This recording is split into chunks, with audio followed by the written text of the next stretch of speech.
Une vérité qui dérange d'Al Gore ou comment prendre conscience de la destruction de notre planète. La journée dédiée au développement durable avec le Conseil général des jeunes et la ville de Sainte-Rose a débuté par la projection du film documentaire de l'ancien candidat à la Maison-Blanche. Le réchauffement climatique a des effets catastrophiques qui ne cesseront de s'amplifier si les humains ne font rien. Une fonte des glaciers qui a déjà provoqué des inondations et des ouragans très violents.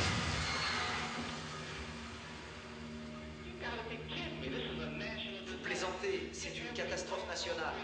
Il faut réquisitionner tous les bus du pays et les envoyer à la Nouvelle-Orléans. Ce matin, nous avons commencé cette matinée avec la projection du documentaire Une vérité qui dérange.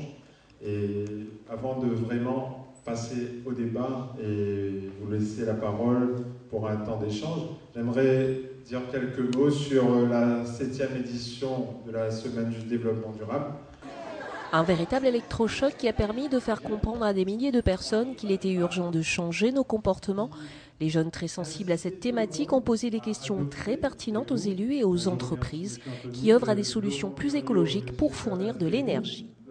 On a plusieurs petites technologies comme les voitures et les vélos électriques ou les panneaux solaires. Pourquoi ne pas mieux les développer en plus grande quantité?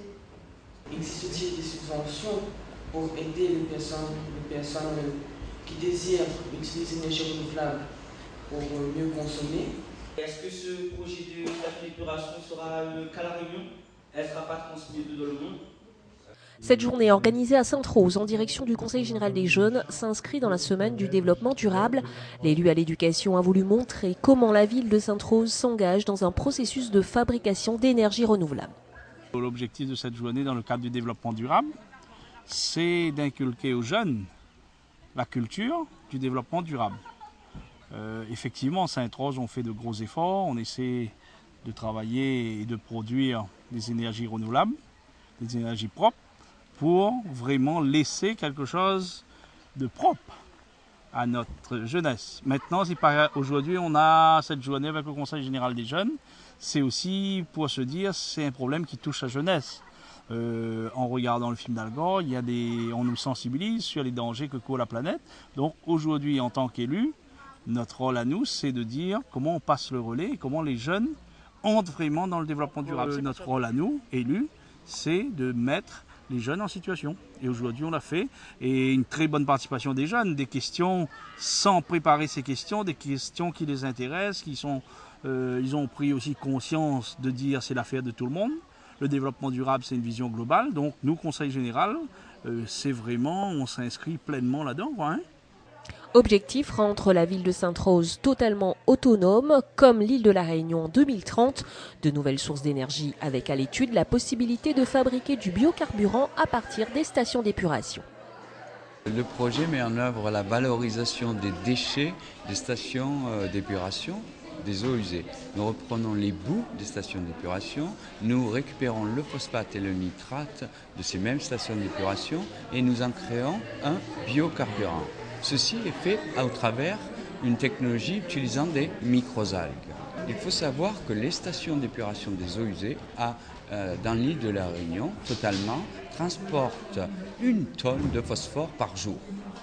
Donc c'est utilisant ces données que nous pouvons prévoir de produire 50 millions de litres de biocarburant, biocombustible, dans l'île de la Réunion.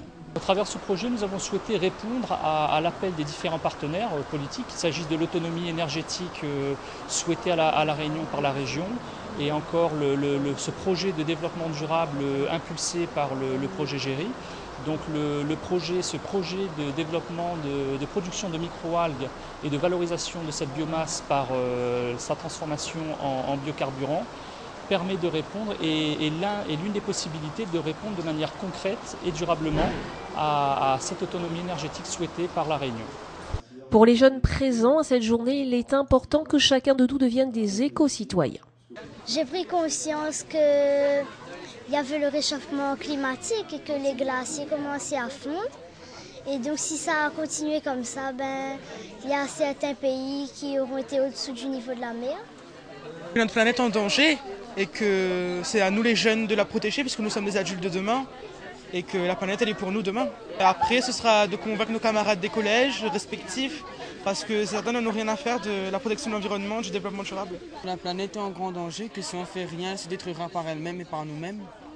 Disons, il y a des trucs assez simples, par exemple quand on se brosse les dents, on laisse pas le robinet couler pendant qu'on se brosse les dents. Et on éteint la lumière quand on sort d'une pièce, tout ça, ça peut quand même avoir un certain impact. Après une pause déjeuner dans le magnifique site de la forêt de bois de couleur de Sainte-Rose, les jeunes ont visité la ferme éolienne et le chantier de la ferme photovoltaïque, l'une des plus grandes d'Europe.